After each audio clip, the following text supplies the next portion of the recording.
Hey everybody, and welcome back to another Max Velocity weather forecast. And in today's forecast, we'll be talking about a big weather pattern change that is going to be impacting the United States for the next several days. And this is going to bring a lot more rainfall to areas in the southern tier of the United States, like the southern and central plains, all the way back through the southeast and up and down the east coast. On the flip side of things, we are going to be dealing with a massive summertime cool down that's going to linger for the next week or so across a very large chunk of the United States, predominantly east of the Rocky Mountains. So in today's forecast, we're going to break down everything that you need to know about all of this and much more. Let's begin though first with what's happening across the United States right now, and things are overall relatively quiet. We don't have any sort of derechos or tornado outbreaks that are currently in the foreseeable future. It is looking pretty nice though for the most part. We've had a lot of showers and thunderstorms though, anywhere from areas like North Carolina and Virginia, even back into Florida where the weather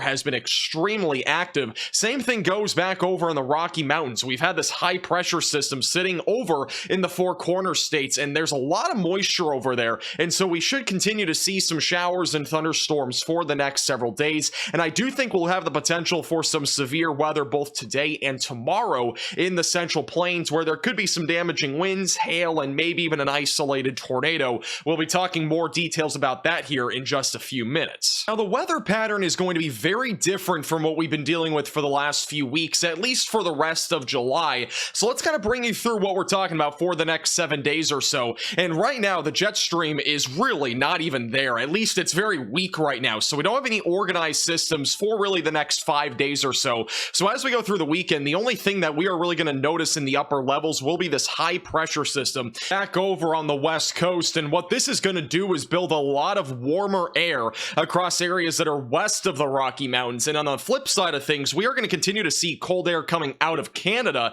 and that's going to actually cool things down really probably all the way through next week. I think we're going to actually have below average temperatures for the majority of the next 7 to 10 days across basically anywhere in the Great Plains, Midwest, and as well as the Ohio Valley. Now be mindful, there will be some days that are not below average, but the general gist of things when we average every day together is that we will likely be dealing with below average temperatures. The other thing that this is going to do is leave areas down here in the southern plains, even on the east coast and also in the southeast, really humid and as well as very moist in general, which is going to lead to a lot of showers and thunderstorms. Once we go into the middle and end of next week, we might get a low pressure system coming out of Canada in the upper levels. If this does happen, we could see some level of showers and thunderstorms, maybe some severe weather back over in the Ohio Valley, but overall, I'm not too concerned about this. I don't think we'll have anything significant. And then once we go into Friday into Saturday of next weekend, we're likely going to start to see some storms back over here in areas like Saskatchewan, Canada, for example, and that could eventually lead to some severe weather events back over in the northern plains and perhaps the Midwest by the last weekend of July. Now, in terms of the temperatures, as I mentioned before, we are dealing with a large cold air mass, which is going to keep things chilly when it comes to at least summer terms across the Midwest, the Great Plains, and as well as the Ohio Valley. That's just going to linger there literally all week long. So great news if you like colder weather during the summer. It's not going to be like 30s, but we'll at least have 60s and 70s in the Midwest for highs, and even down in Texas, many areas will be in the 80s and 90s, which is something that we do not see very often. Here are the high temperatures for today across the Great Plains, anywhere from the 80s back into the 90s. Some parts of Canada will be as warm as Texas today, which is absolutely absurd. Once we go into Sunday and as well as into Monday, notice by Sunday, high temperatures still in the 70s across the Midwest. Just beautiful over there. Even as we go into Tuesday into Wednesday, things are going to be staying relatively chilly for this time of the year. Again, it's not really that cold, but it's something that is definitely not very common for the summer, especially from last summer. Last summer, it was absolutely hot across the entire country. Some improvements, at least for this part of the year. Here's what we're looking at from the Climate Prediction Center for basically the rest of July. Below average temperatures are likely across the southern tier of the United States, and then anywhere else, for the most part, we'll be dealing with a higher likelihood of above average temperatures. Now let's go day by day and give you an idea of, in simplistic terms, what the weather is looking like across the United States with the future radar.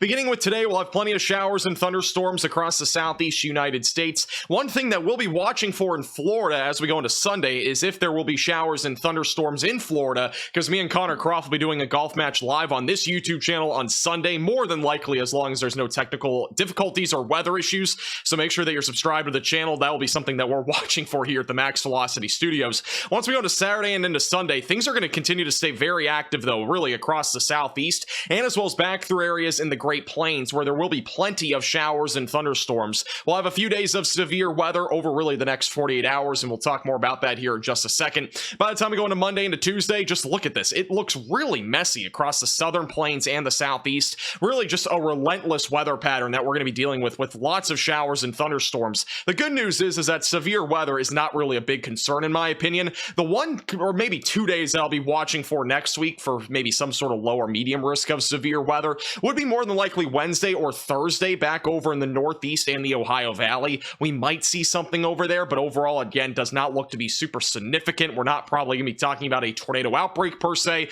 but maybe some severe weather, and then by next weekend, it's probably going to be a little bit drier. We should eventually get a storm or two coming out of Canada as we go into the very end of July or into early August, which might be our next shot for some sort of significant threat for severe weather. Here's what the rainfall looks like for the next 7 to 10 days, and just notice how much rain is going to be falling from Texas all the way back to the East Coast. Many areas picking up anywhere from 2 to 6 inches of rain. We even could see some areas that are even above 6 inches of rain, so definitely be prepared for that. Overall, the West Coast really going to just be dry, pretty typical for the summer. Midwest will be pretty hit or miss in my opinion, but I do think many areas will at least pick up a trace of rain, maybe even up to an inch or two in some spots. So not all is bad up there if you're looking for some more rain, which in my opinion, really the Midwest does not need more rain. Iowa is completely out of a drought, by the way, for the first time since like 4 years ago. It's crazy. They have no drought in any part of the state, and they've had a surplus of rain this year, which is one of the biggest reasons why that is happening in Iowa. Now, here's what the Climate Prediction Center is thinking for basically the rest of July, at least from Wednesday of next week until Sunday, so basically the rest of July. Above average precipitation is expected across the southern tier of the country, especially in Texas. For the remainder of the lower 48, we're going to be seeing above average rainfall anywhere from Arizona and Nevada back into the New England area, and then also below average precipitation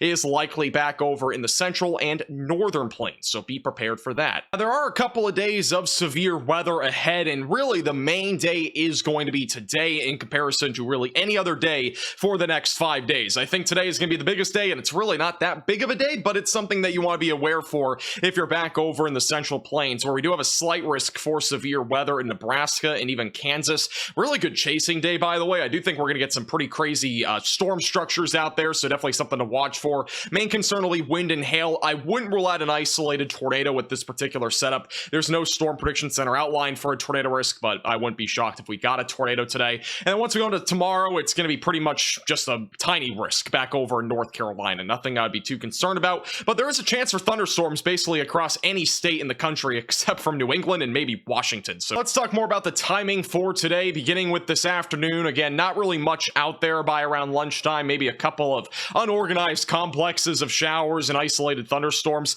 A little bit more organized activity back over in South Dakota, though. That might start to kind of ramp up and upscale into more of a line of storms. As we go throughout the afternoon, this will eventually upscale into more of a line. Again, I wouldn't be surprised with one of these discrete cells out in front of this line if they try to produce a tornado. Now, again, this is relatively rural parts of Nebraska, so it's not really somewhere that's really heavily populated, but if you're in this area, just be weather aware for maybe an isolated tornado risk right after lunchtime. And then once we get closer to this evening, this is just a full-blown mesoscale convective system, and it'll start to fall apart as we go past sunset. So this probably won't make it to Kansas City, but we might even get a mesoscale convective vortex trying to brew with this as we go into Saturday, but I don't think it's going to have enough energy to be able to really develop into anything meaningful. So even if we did get a mesoscale convective vortex and there was actually enough energy for that to actually upscale into something, maybe some big thunderstorms, we actually could see a tornado risk with that, but right now it does not appear as if this is going to redevelop into anything. So overall, just a line of storms tonight, probably going to fall apart before it ever gets to Kansas City. Thank you so much for watching. Make sure to hit the like button down below, subscribe if you've not already. Also, I do want to mention we will not have another video in this weather studio for probably about a week. I should still at least have a few videos over the next week, but it probably won't be as many as usual. One, because the weather does not look really that crazy beyond really even tomorrow, and in general, it does not look that crazy to begin with. We'll have a couple of occasional updates, though. The second thing is that I will be with Connor Croft for the next week or so here in Florida, so we're going to be doing stuff. So again, probably going to be pretty hit or miss when it comes to videos, so just be mindful of that. If you're a watcher, a frequent watcher of this channel, you watch every video every day, don't be surprised if there's not a video 1 or 2 of these next 7 days, maybe even a few more than that. So just keep that in mind. Have a great rest of your day.